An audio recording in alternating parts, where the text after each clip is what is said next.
नमस्कार। प्रांजल ज्ञान गंगा में आप सभी का स्वागत है। हम संक्षिप्त महाभारत का पाठ कर रहे हैं, जिसमें कि उद्योग पर्व चल रहा है। कल हमने कथा में कौरवों की सभा में दूत बनकर जाने के लिए श्री कृष्ण और युधिष्ठिर के संवाद को सुना था। आज हम कथा में श्री कृष्ण के साथ भीमसेन, अर्जुन, नकुल, सहदेव और सात्यकी की बातचीत की कथा को पढ़ेंगे। भीमसेन ने कहा, मधुसूदन, आप कौरवों से ऐसी ही बातें कहें जिनसे वे संधि करने को तैयार हो जाएं। उन्हें युद्ध की बात सुनाकर भयभीत ना करें। दुर्योधन बड़ा ही असहनशील, क्रोधी, अदूरदर्शी, निठुर, दूसरों की निंदा करने वाला और हिंसा प्रिय है। वह मर जाएगा किंतु अपनी टेक नहीं छोड़ेगा। जिस प्रकार शरद ऋतु के बाद ग्रीष्मकाल आने पर वन दावाग्नि से जल जाते हैं, वैसे ही दुर्योधन के क्रोध से एक दिन सभी भरतवंशी भस्म हो जाएंगे। केशव, कली, मुदावर्त, जन्मेजय, बहुल, वसु, अजबिंदु, रुषर्धिक, अर्कज, धौतमूलक, हयग्रीव, बरयु, बाहु, पुरुरवा, सहज, वृषध्वज, धारण, विगाहन और शम, ये 18 राजा ऐसे हुए हैं जिन्होंने अपने ही सजातीय सुहृदय और बंधु बांधवों का संहार कर डाला। इस समय हम कुरुवंशियों के संहार का समय आया है। इसी से काल गति से यह कुलांगार पापात्मा दुर्योधन उत्पन्न हुआ है। अतः आप जो कुछ कहें मधुर और कोमल वाणी में धर्म और अर्थ से युक्त उनके हित की बात कहें। साथ ही यह भी ध्यान रखें कि वह बात अधिकतर उसके मन के अनुकूल ही हो। हम सब तो दुर्योधन के नीचे रहकर बड़ी नम्रता पूर्वक उसका अनुसरण करने को भी तैयार हैं। हमारे कारण से भरतवंश का नाश न हो। आप कौरवों की सभा में जाकर हमारे वृद्ध पितामह और अनन्याय सभासदों से ऐसा करने के लिए ही कहें, जिससे भाई भाइयों में मेल बना रहे और दुर्योधन भी शांत हो जाए। वैशंपायन जी कहते हैं, राजन, भीमसेन के मुख से कभी किसी ने नम्रता की बातें नहीं सुनी थी। अतः उनके ये वचन सुनकर श्री कृष्ण हंस पड़े और फिर भीमसेन को उत्तेजित करते हुए इस प्रकार कहने लगे, भीमसेन, तुम अन्यान्य समय तो इन क्रूर धृतराष्ट्र पुत्रों को कुचलने की इच्छा से युद्ध की ही प्रशंसा किया करते थे। क्या तुमने अपने भाइयों के बीच में गदा उठाकर यह प्रतिज्ञा भी की थी कि मैं यह बात सच कह रहा हूँ, इसमें तनिक भी अंतर नहीं आ सकता कि संग्राम भूमि में सामने आने पर इस गदा से ही मैं देश दूषित दुर्योधन का वध कर डालूंगा। किंतु इस समय देखते हैं कि जिस तरह युद्ध काल उपस्थित होने पर युद्ध के लिए उतावले अनेकों अन्य वीरों का उत्साह ढीला पड़ जाता है, उसी प्रकार तुम भी युद्ध से भय मानने लगे हो। यह तो बड़े ही दुख की बात है। इस समय तो नपुंसकों के समान तुम्हें भी अपने में कोई पुरुषार्थ दिखाई नहीं देता।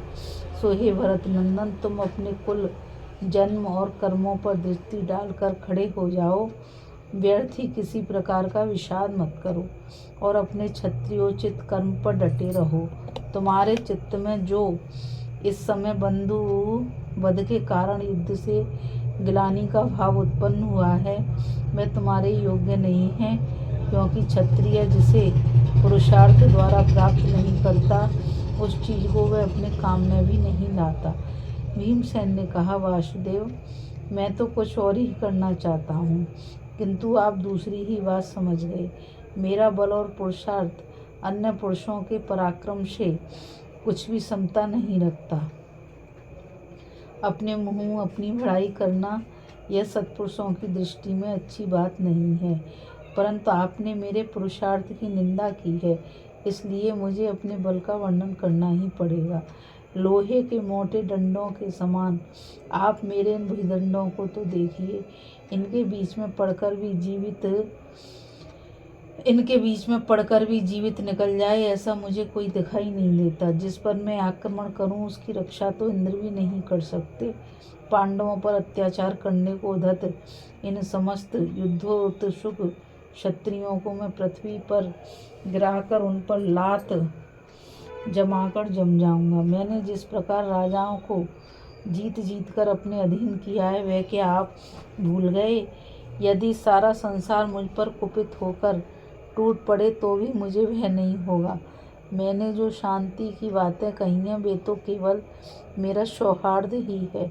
मैं दयावशी सब प्रकार के कष्ट सह लेता हूँ और इसी से चाहता हूँ कि भरतवंशियों का नाश न हो।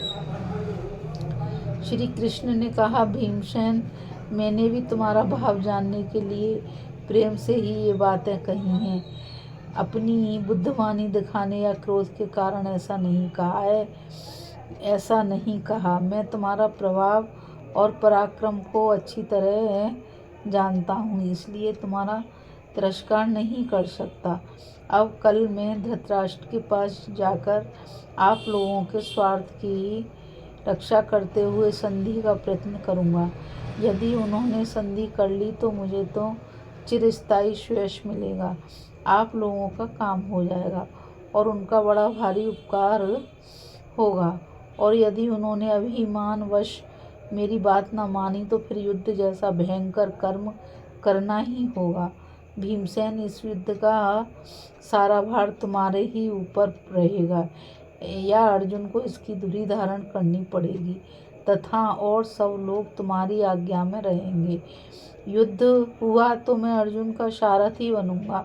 अर्जुन की भी ऐसी ही इच्छा है। इससे तुम यह न समझना कि मैं युद्ध करना नहीं चाहता।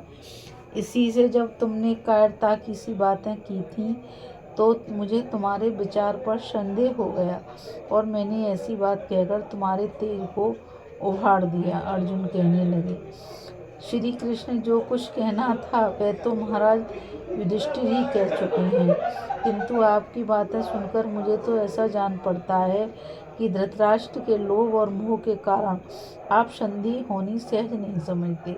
किंतु यदि कोई काम ठीक रीति से किया जाता है तो वह सफल भी हो ही जाता है। इसलिए आप ऐसा करें जिससे शत्रुओं के साथ संधि हो जाए, अथवा आपकी जैसी इच्छा हो वैसा करें।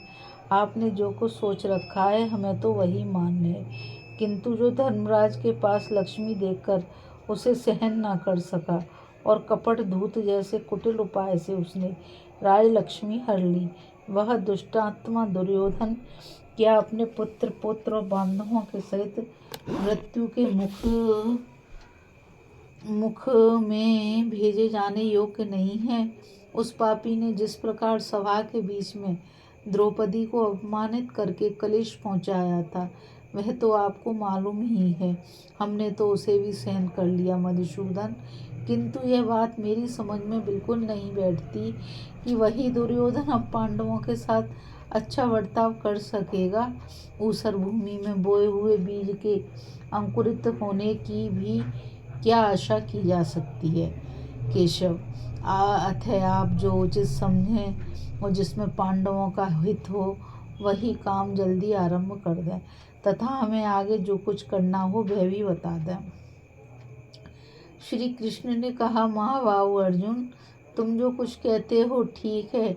मैं भी वही काम करूँगा जिसमें कौरव और पांडवों का हित होगा, किंतु प्रारब्ध को बदलना तो मेरे वश की बात भी नहीं है। दुरात्मा दुर्योधन तो धर्म और लोक दोनों को ही तिलांजलि देकर स्वेच्छाचारी हो गया है। ऐसे कर्मों से उसे पश्चाताप भी नहीं होता, बल्कि उसके सलाहकार शकुनी, कर्ण और दुशासन भी उसकी उस पापमयी कुमति को ही बढ़ावा देते हैं। इसलिए आधा राज्य देकर उसे चैन नहीं पड़ेगा। उसका तो परिवार सहित नाश होने पर ही शांति होगी। और अर्जुन, तुम्हें तो दुर्योधन के मन और मेरे विचार का भी पता ही है, फिर अनजान की तरह मुझसे शंका क्यों कर रही हो भाई? पृथ्वी का भार उतारने के लिए देवता लोग पृथ्वी पर अवतीर्ण हुए हैं।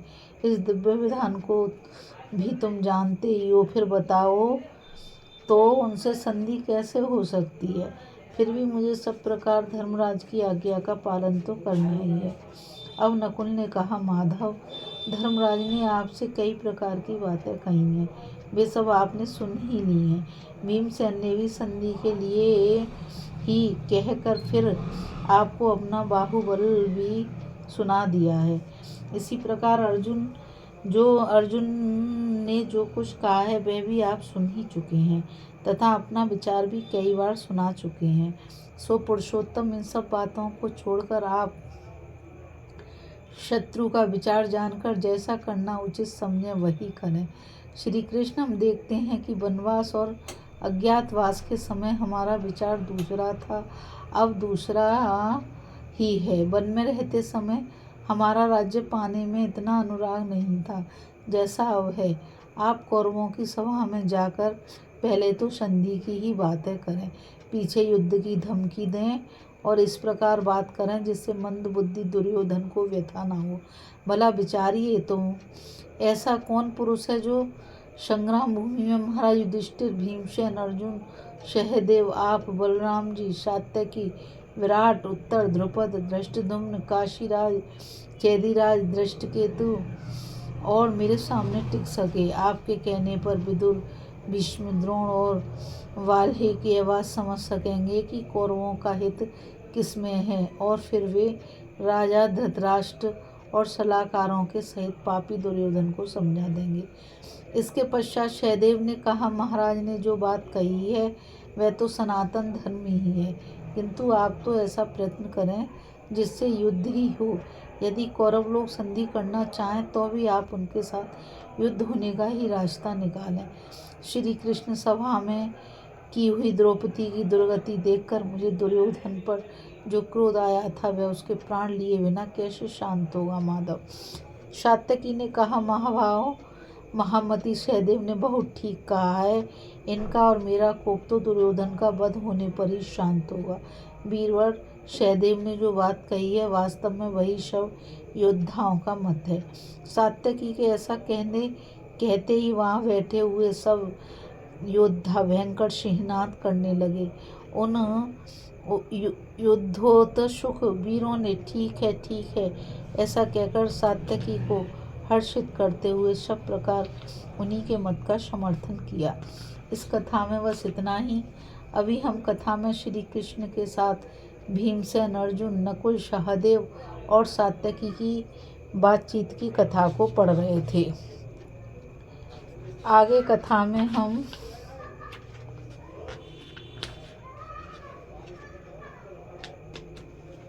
भगवान कृष्ण से द्रौपदी की बातचीत तथा उनका हस्तिनापुर के लिए प्रस्थान की कथा को पढ़ेंगे।